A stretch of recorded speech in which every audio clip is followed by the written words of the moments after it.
Hey, and welcome to Kanpai Kitchen. Kanpai Kitchen! Is that a thing? Oh, that's gonna happen. Oh, that's hot.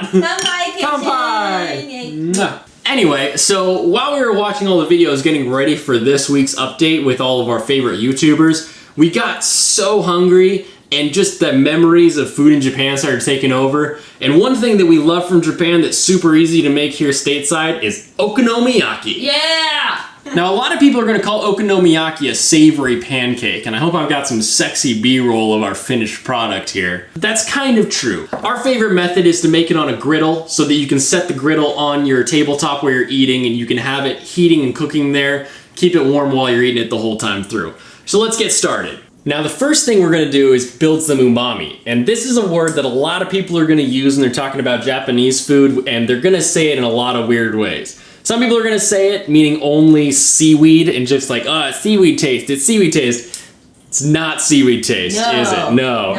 Seaweed taste. It does come from seaweed, but it doesn't taste like seaweed. So what I've got here is a pot with some konbu in it. It's been soaking for a little bit, so all of the nice MSGs and other kind of salty mineral flavors have leached off of it into the water. I'm gonna discard this. There's a little bit left. I can get him. So what we're gonna do is we're gonna heat this water up to get it boiling, and we're gonna add to it Katsuobushi. Now these are dried bonito flakes. Bonito is sort of a skipjack type tuna. And these came in some nice individual packets. Normally they're not this small, but this is perfect size for some dashi. So exactly, what we're making here is some dashi. Now this is gonna be 5 ounces of the bonito flakes to 2 cups of water. I'm gonna let it come to a boil, and as soon as it comes to a boil, I'm gonna remove the fish flakes from it. And that's gonna give us kind of a nice ocean flavor to it, but it's mostly just the minerals and that salty flavor that's gonna come along with it. And this is what's gonna go into our batter to give it that good umami taste. Yum. While that's boiling, I'm gonna get started on our main ingredient. And for us, that's cabbage. Cabbage is gonna be your primary ingredient in okonomiyaki, pretty much no matter where you go. It's cheap, it's got a lot of nutrients in it. We're gonna cut the heart out because that part is gonna be nice and hard, and we do not really want that in our okonomiyaki. So it comes out nice and easy. 1/4 of one of these small cabbage is gonna be great for as much as we're doing, and we've already got boiling over here. So we're gonna take the boiled water that had the Katsuobushi in it. This is now our dashi, and we're gonna separate out the dashi broth from the Katsuobushi. Ooh, look at that color though. We're gonna get some bits with our strainer that we're using here. That's gonna be okay because it's just gonna add that little bit of fish flavor to the rest of our okonomiyaki, which is gonna give it that extra little bit that we love. Chug, chug, chug. Yeah! Sake! I come from the Julia Childs branch of cooking, where you drink as much as you put in the food or more. And I don't think there's any alcohol in this recipe, so... Ooh, squeaky cabbage. Yeah, that's how you know it's clean. It gets all squeaky clean. This is one of the hardest parts of working with cabbage, is when you have too much. What I'm gonna do is I'm gonna plastic wrap it as tight as I can, and that's gonna keep all the air away from it. I got like 3 days left to eat this. If I don't eat this in 3 days, it will go brown and it will start to rot on me. If you don't plan on eating it in the next 3 days, slice it thin and throw it in a Ziploc container with some vinegar dressing of some kind, like a nice miso vinaigrette, or even just like a Caesar even, so that it'll kind of pickle itself. It'll last a lot longer that way. And cabbage is a lot hardier than normal lettuce, so it's going to not get soggy on you. Now I'm gonna dice up our cabbage, and I choose dice. However, okonomiyaki literally means however you like it fried, or your way fried, or your choice fried, kind of whatever fried. So if you like strips, do strips. I'm just a guy that likes little squares in his okonomiyaki. Little squares. Little squares. Don't cut like I do. I was gonna say, that looks really dangerous.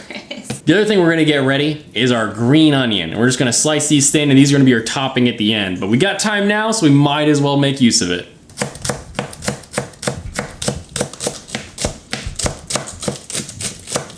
Oh, I'll use Daisobo. Daisobo! That sounds like a football thing. It's the Daisobo! What is it? It's a chicken. Kanpai. Bye-bye. Thank you.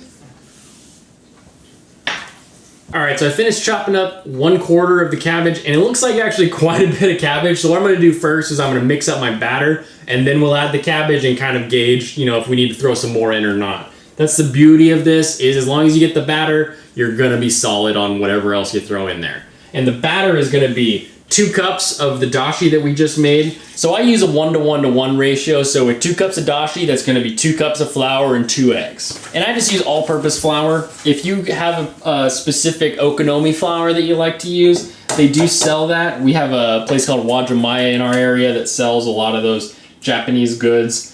I don't see a big difference in the ending flavor. As long as you properly made a good dashi, you're gonna have that good solid batch flavor. Batch flavor? Batter. Batter. Batter flavor. So just mix it up, whisk it up, whatever you want. I'm gonna use these giant chopsticks so I can keep the theme going. So because some of my dashi boiled away, I did end up with a little bit less of it instead of my flour. So I'm gonna add a little bit more cold water to it until I get a little bit thinner of a consistency. All right, there you go. Slosh it around, babe. If you're familiar with crepe batter at all, we want it to be like that. If you're familiar with pancake batter, you're gonna want it to be about half as thick as that. Nice and thin so that it can kind of run everywhere it needs to. Next, we're going to just toss in all of our cabbage. You wanna kind of think of it like you're just battering the cabbage. Because really, we're just using the batter as kind of a binder in this whole meal. Keeping everything together, keeping it all in one place while we eat it. I think I earned another sake. Another kanpai. Can I get a kanpai? Kanpai! Next, we're gonna heat up our pan. Like I said, we usually like to have it on the surface that we're eating at so that we can have it on the griddle and it'll stay warm and we can kind of cook it right there while we're going. So what I'm gonna do is I'm gonna throw in the cabbage into the pan once it gets hot, and then side pork. Not bacon. You could use bacon if you want. That smoky hickory flavor that we use in America is gonna give it a much different taste compared to okonomiyaki in Japan. If you've had okonomiyaki in Japan, you're gonna wanna go to a place that has specifically side pork and thin slice it. It's gonna just have that pork flavor to it, bring in a little bit of the fat, give you the flavor you're looking for without being anything kind of out there. We're gonna add a little bit of oil just so it lifts off the pan a little bit easier.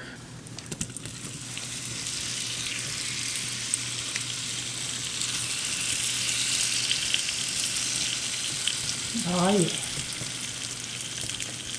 Cook them down. Now this is the fun part. As soon as we throw it in the pan, it's gonna start cooking. The batter's so thin because we want it to start cooking now. Because what we're gonna do is open up the things we forgot to open up. Do it quick! So I always love beni shoga. Kazumi shoga, sorry, this isn't beni shoga. It's pickled ginger. It's got a little bit of bite to it, a little bit of vinegar zest to it. So what I'm gonna do is I'm gonna throw that on. If you like crunchy bits, you could throw in some tempura bits. If you've already got some fried up tempura, this is a really hot pan. We're gonna turn this down. So we're throwing all this in here, throwing all this in here, throwing all this in here. So I got lots of beni shoga. Rip it open like it's an emergency. It is an emergency. It's hot. Oh, that's hot. That's hot. We're gonna throw our strips right on top.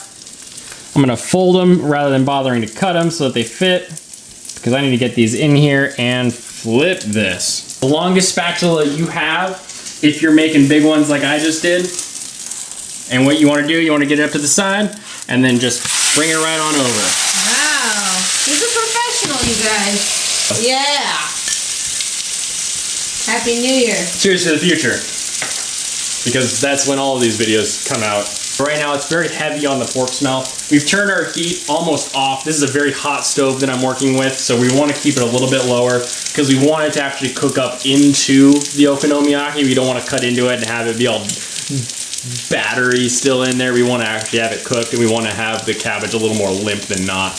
Another perk of cooking it on the griddle in front of you is you just have it on low the whole time so it cooks through very nice and evenly. Doing well. We're gonna crank up the heat a little bit so this doesn't take all night. Did you grab the Kewpie out of the fridge? Food review. Yes. Kanpai! Bye-bye. I almost want you to like epic flip that, but You want me to I epic flip it? fear that we'll just like break it. It's all together. I can do an epic flip. Here, you got me in frame? Get the pan in frame? Yeah. Oh, epic flip. Epic flip. What we're looking for is that Maillard effect. So a little bit of browning on all of the pork. We want a little bit of that same browning and wilting on the cabbage, because the last thing you want to do is bite into it and get some raw cabbage. That just would not be good. So as long as I'm seeing that little bit of darkening, or the sugar is actually cooking and caramelizing inside there, we're getting what I want.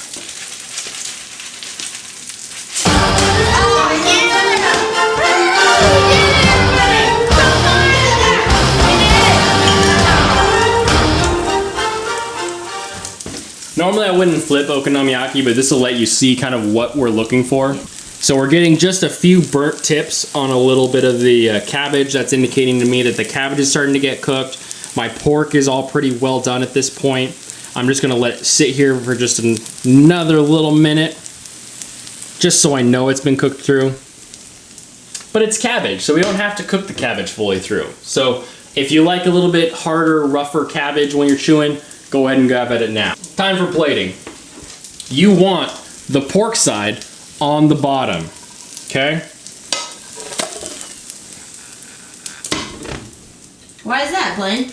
I don't know. Whenever we're in Japan and we get okonomiyaki, the pork is always on the bottom side of the okonomiyaki. So when I make okonomiyakis at the bottoms, I'm following traditions! Okay. Well, this is fine. Now, if you've ever had okonomiyaki before, this does not look like it yet. Here's the secret. Secret sauce, little okonomi sauce. This is from the Otofuku company. If you are not a sauce boss, I warn you, look away now, because this is sauce bosses only for the Otofu sauce. Pour it on, baby. All of it.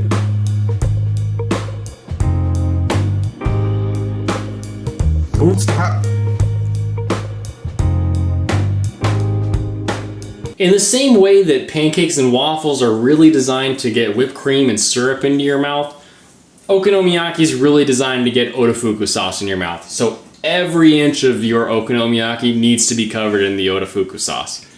Now, Kewpie mayo, specifically Japanese style Kewpie mayo. I believe Kewpie mayo, and I will correct myself if I'm wrong, Kewpie mayo uses the entire egg when making mayonnaise.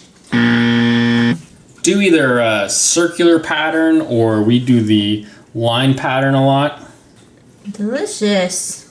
Now, if you want some last minute, really get this thing in to look like you're a fancy ass chef, grab yourself a knife. Once you've got your lines on it, go against your lines, and you're gonna get some fun designs.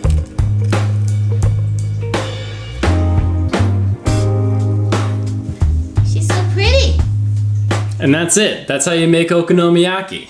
Hey, are you gonna onion bay it? Our last little bit, some green onion topping that I chopped earlier.